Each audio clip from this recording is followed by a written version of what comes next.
Bom, a essa altura, você já sabe que o LinkedIn tem quase 900 milhões de usuários em nível global, 60 milhões de usuários em nível nacional. Você já sabe todos esses números que eu te dei, quantas pessoas passam na plataforma, lembra?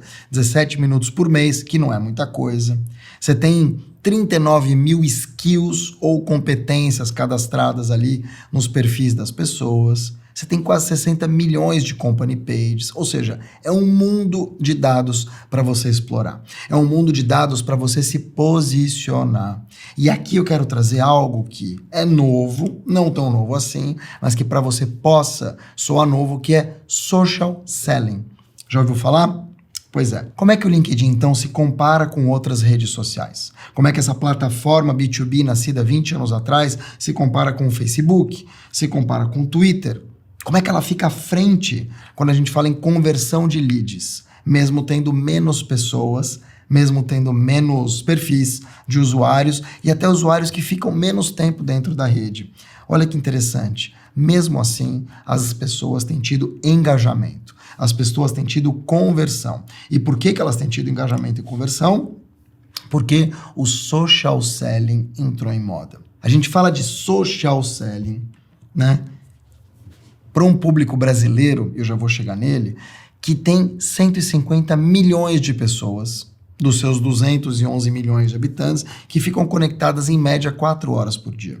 Ou seja, um grande contingente do nosso país coloca ou nos coloca em posição daqueles que mais consomem digital em todo o mundo. Isso, claro, é super importante, porque a gente está falando de grandes players como WhatsApp, Facebook, o próprio LinkedIn, mas também é uma grande oportunidade para você fazer uma venda social, né? O WhatsApp, por exemplo, você fica no mínimo 30 horas mensais logada ou logado, no mínimo. Isso, palavras de Mark Zuckerberg, o meu xará, lembra dele?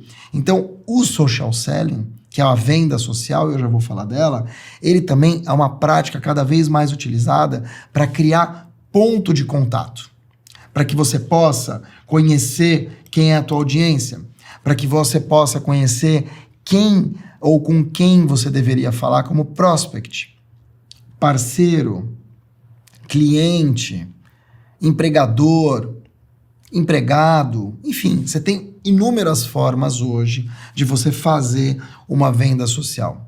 Isso só é permitido porque cada vez mais a gente tem canais estruturados nas redes sociais. A gente tem formas extremamente bem construídas para a gente poder estreitar o laço com a nossa audiência, né? E quando a gente fala, então, aí sim, de social selling ou dessa venda social, a gente está falando, dentro do LinkedIn, de uma venda digital que busca potenciais negócios por meio desta rede social.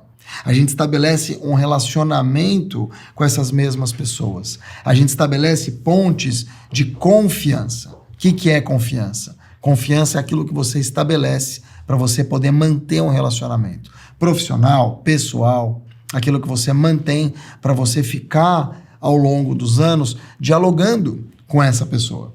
Pontes de confiança e não muros. Então, social selling nada mais é do que um comportamento social de venda, que pode ser uma venda tangível ou intangível, pode ser um produto, mas também pode ser um serviço, mas também pode ser uma imagem, pode ser também uma venda institucional. E o que é mais interessante do social selling é que cada dia que passa, o mundo tem mudado. Cada dia que passa, a gente tem visto o mundo se transformar e mudar. Ou como aconteceu, por exemplo, durante a pandemia, menos lojas físicas, mais lojas digitais. Menos pessoas interessadas em descer de casa, fazer fila, se expor talvez na época do vírus, né, ou que tinha mais vírus, que ele não acabou, e ficando um pouco mais no conforto de casa e recebendo ali por todas as plataformas que a gente já conhece. Isso exige uma nova inteligência, isso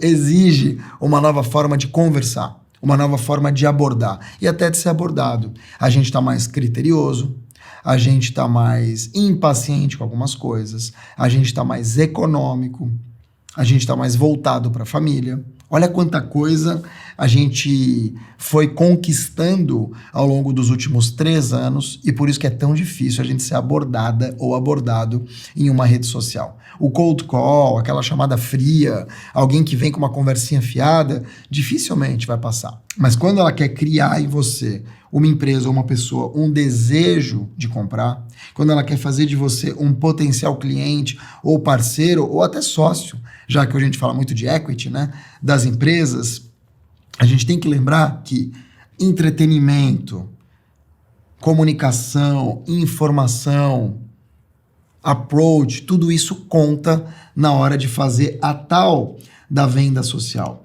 Pessoal, a gente tem hoje, e nem todo mundo fala disso, uma visão de mundo muito diferente do que a gente tinha alguns anos atrás. A gente tem que lembrar, e eu já falei isso aqui para vocês, que a gente tem 6 gerações trabalhando juntas no mercado. A gente tem Silent Generation, que está na faixa de uns 80 e pouco. A gente tem Baby Boomer, nascidos depois da Segunda Guerra Mundial. A gente tem X, que é a minha, na faixa dos 50.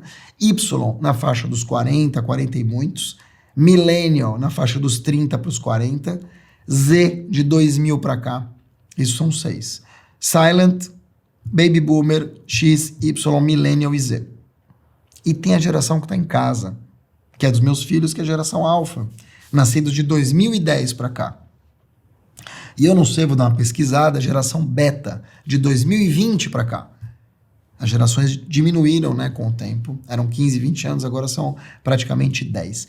Todo esse caldo faz com que a gente tenha um tipo de approach, um tipo de aproximação, de abordagem cada vez mais desafiador. Eu não vou falar que é difícil, mas é desafiador. Porque, de novo, para eu fazer um post, para eu trazer a minha verdade no LinkedIn, eu não posso agradar só uma geração. Ali estão todas. Como é que eu faço? Como é que eu falo com a Bílio Diniz, que tem 80 e poucos anos, com a Luísa Helena Trajano, só para citar pessoas famosas, que tem 70 e pouco, com o Mark, que tem 50, e com vocês aí, que devem ter entre 20, 30 e 40. Como é que faz?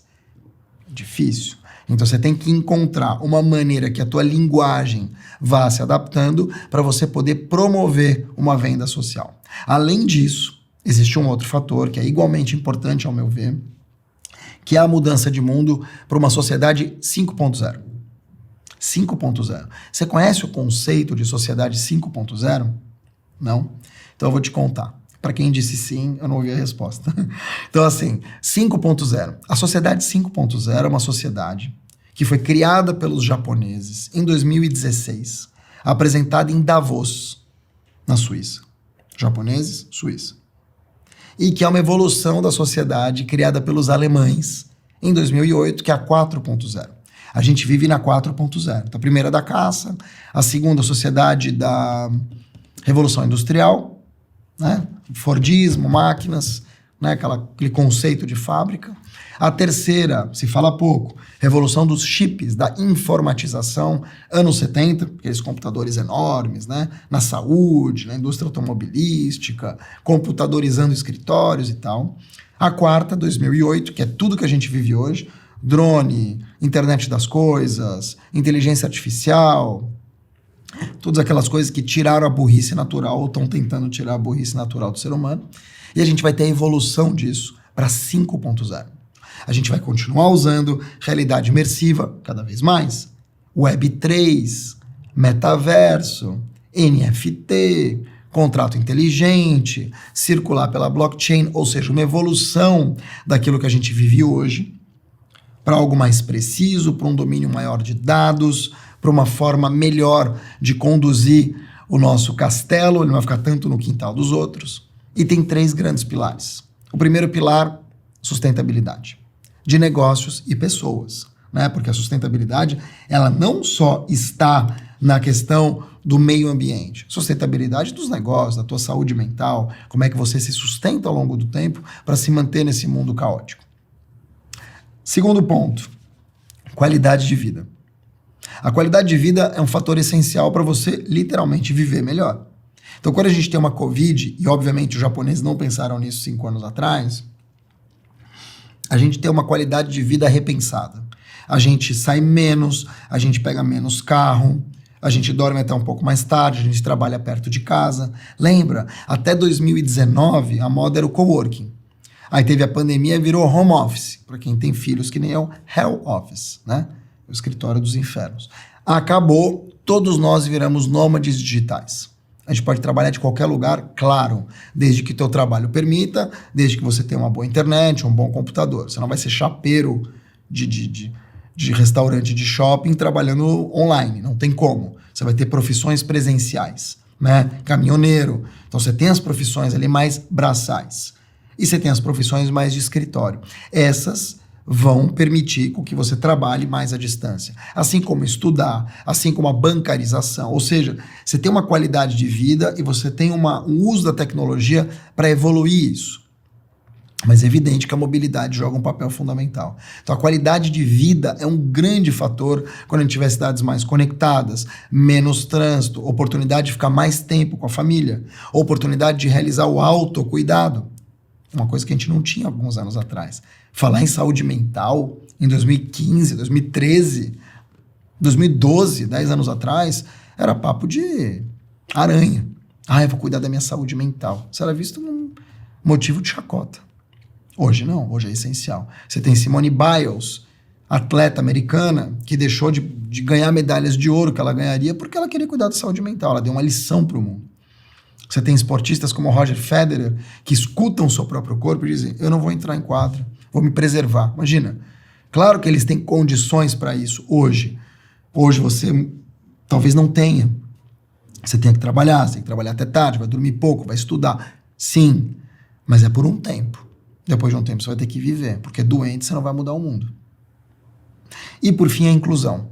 Acho que a inclusão ela joga um papel fundamental, porque a internet e toda a questão tecnológica fazem com que alguns preconceitos, eles sejam deixados mais de lado. Quando você tem alguém que é capacitista, ou seja, tem preconceito com pessoas com deficiência, ou gordofóbico, com pessoas gordas, ou racista, ou transfóbico, ou homofóbico, essa pessoa, quando ela está do outro lado da tela e ela contrata alguém, e esse alguém precisa entregar um trabalho, ela não tem o tempo ou a oportunidade de ser preconceituosa.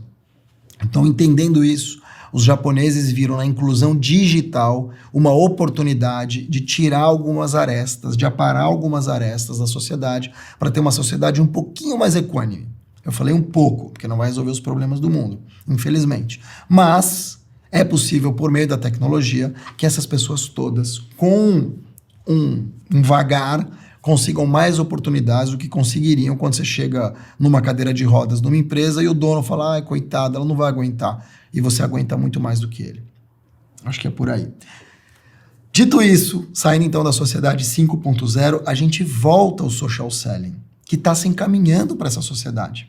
Cada vez mais a gente vai vender e ser vendido de uma maneira social. A gente vai adaptar as nossas necessidades para encontrar um cliente ideal, um candidato ideal, um parceiro ideal. A gente está se relacionando com essas pessoas por meio das redes. E muitas vezes a venda, que é cada vez mais social, ela traz outros tipos de benefício, né? Ela traz uma nova maneira de você se relacionar. Eu vejo o social selling, que é a venda social, como eu falei aqui, de um produto, serviço, pessoa, conteúdo, imagem, com 4 grandes pilares. O primeiro deles é aquele que marca a presença, ou seja, você cria uma marca profissional. O segundo é focar no cliente. O terceiro é manter o engajamento. E o quarto é construir confiança, estabelecer relacionamentos de confiança. Então, o primeiro deles, criar uma marca profissional. Eu já falei aqui, quem não se posiciona é posicionado. Como é que você está se posicionando na cabeça do outro? O que você tem feito para ser percebida e percebido? Como é que você está criando a tua marca profissional? As pessoas estão te enxergando como? Generalista ou especialista? Acho que é por aí. Então, quando você cria uma marca profissional, você é lembrada ou lembrado por alguns valores, por algumas posturas, por algumas transparências, pela maneira como você se veste, pelas suas tatuagens, pelo teu cabelo. Você é lembrado por tudo, você tem uma marca profissional. E na hora de fazer uma venda social, você vai lembrar de quem te marcou, e não de alguém genérico que te abordou. Então, você ter uma marca profissional, ela é importante Se você for reputado por ser uma pessoa calma, uma pessoa, enfim, agregadora, uma pessoa performática no sentido de falar, ou performar nos resultados. Você tem que ter uma marca profissional. De preferência, uma marca excelente. O segundo, foca no cliente. É meio óbvio focar no cliente, mas é o que tem que fazer, porque as pessoas não fazem. Elas focam nelas mesmas. Olha que interessante. Até palestrante. O palestrante, ele se apaixona às vezes ou por ele mesmo, ou pela plateia, mas ele esquece da mensagem. Quando, na verdade, o certo é focar na mensagem, né? Então, se apaixone pela tua mensagem principal, se apaixone pelos teus clientes. É nele que você vai focar. E quando eu digo se apaixonar pelo cliente, não é você botar 2 corações e ficar assim. É você olhar para o teu cliente e dizer o seguinte, cara, eu quero ter esse casamento com você. Eu quero ceder, quero conquistar, quero fazer diferente. É como um relacionamento mesmo, né? Se você conquistar o teu cliente por meio de um relacionamento sadio, que vai ter dias que você vai dizer, bom, esse produto não é para você. Ué, por que não? Você tem que ser honesto? Tem que? Ou você quer empurrar a venda? O que é muito diferente. Então, focar no cliente é entender esse cliente. É ter empatia. Empatia não é você se colocar no lugar do outro. Vou repetir esta polêmica. O novo mercado. Empatia não é você se colocar no lugar do outro. Empatia é você se colocar ao lado do outro e diante do problema. Então seja empático. Tenha alteridade. Terceiro ponto, já falei de marca profissional e de focar no cliente, mantenha o engajamento. E quando eu falo engajamento aqui, é engajamento não de oba-oba, de like, de ver e ser visto, mas é engajamento com o cliente. Lembra ele da tua existência. Lembra de vez em quando que ele é importante, pergunta se tá tudo bem, uma curtida sem pedir nada, um comentário sem pedir nada, um comentário social que não tenha nada a ver com aquilo que você faz. Vai bancar o mala se você vende ar-condicionado e o cara tá viajando, ou a menina tá viajando e fala, nossa, aqui tá um calor, ai, faltou os ar-condicionados bom ar. Isso não existe, mas tem gente que faz. E por fim, e não menos importante, algo que a gente já vem falando aqui, confiança. Construa relacionamentos baseados na confiança.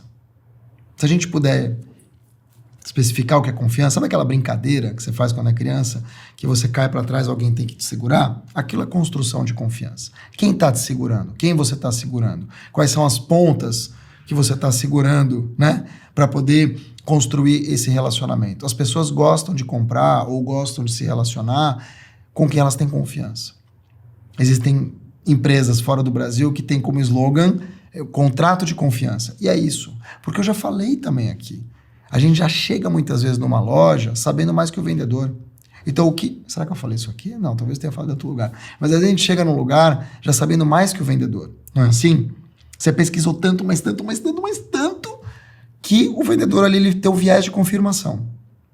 Mas o que você vai estabelecer ali? Uma ponte de confiança para saber onde é que você vai comprar, se você vai ter retorno caso desvie o dinheiro, né? Se você vai receber o produto, se você vai ter garantia. Eu acho que a confiança vem daí. Então, para dar garantias para o outro, para você fazer uma social selling pesada, uma social selling interessante, você vai ter que ter uma marca, você vai ter que focar no cliente, você vai ter que manter o engajamento com este cliente, não o engajamento da rede, com este cliente, e construir confiança. Por fim, e não menos importante, queria dizer aqui que existe uma ferramenta do LinkedIn, não sou pago para falar dela, mas acho que é importante dizer, porque esse curso é LinkedIn profissional, é sobre isso também, que é Sales Navigator. Sales Navigator é uma ferramenta para você utilizar e melhorar a relação com o cliente. O LinkedIn criou essa ferramenta há alguns anos atrás, que é paga e muito bem paga, para você otimizar e mais do que isso, digitalizar esse relacionamento. Então é como se você estivesse abrindo ali uma outra plataforma, você vai selecionar os leads ou as pessoas que você quer acompanhar e vai navegar em relação a elas. Ou seja, você vai meio que pinçar e manter elas numa caixa. Todos os dias você vai entrar e vai ver o que está acontecendo ali. Em algum momento, você vai abordar. Então ele facilita essa interação e com o Sales Navigator você tem 7 vezes mais chances de crescimento no pipeline, 11 vezes mais crescimento de receita, segundo o próprio LinkedIn. Por que eu estou te dizendo isso? Porque não adianta eu também aqui dizer para vocês o que vocês têm que fazer e também não dar uma ferramenta. Essa é a ferramenta oficial do LinkedIn. Sales Navigator. Então você abre uma outra tela, você seleciona ali os prospects e vai acompanhando. Um belo dia você aparece milagrosamente na timeline da pessoa, fazendo um comentário interessante e fazendo uma abordagem mais social, em vez do cold call. E segundo o próprio LinkedIn, você pode gravar o resultado com uma lista de oportunidades, você tem uma seção de conexões ali, que você pode telefonar ou mandar e-mail. O PayPal, por exemplo, utilizou o Sales Navigator na Austrália e teve um resultado de ROI de 3.000%. 3.000%, ou seja, eles gastaram 10 mil, só fiz em pesquisa, tá? Não é release não, e receberam $300 mil de receita adicional. Ou seja, ele pode ser uma arma secreta, agora não tão secreta assim para você aumentar as suas vendas sociais. Tudo isso para te dizer o seguinte: social selling é uma realidade. O LinkedIn, ele conseguiu trabalhar uma ferramenta que traz essa realidade, mas deve ter outras, provavelmente. Mas, acima de tudo, que você entenda aí do outro lado que existe uma nova maneira de se relacionar, existe uma nova maneira de transacionar, existe uma nova maneira de comprar e, sobretudo, de abordar pessoas. Essa maneira passa por aqui, também pelo LinkedIn. Não é só sobre quem você é, mas o que você faz e, sobretudo, para quem você faz. Até a próxima.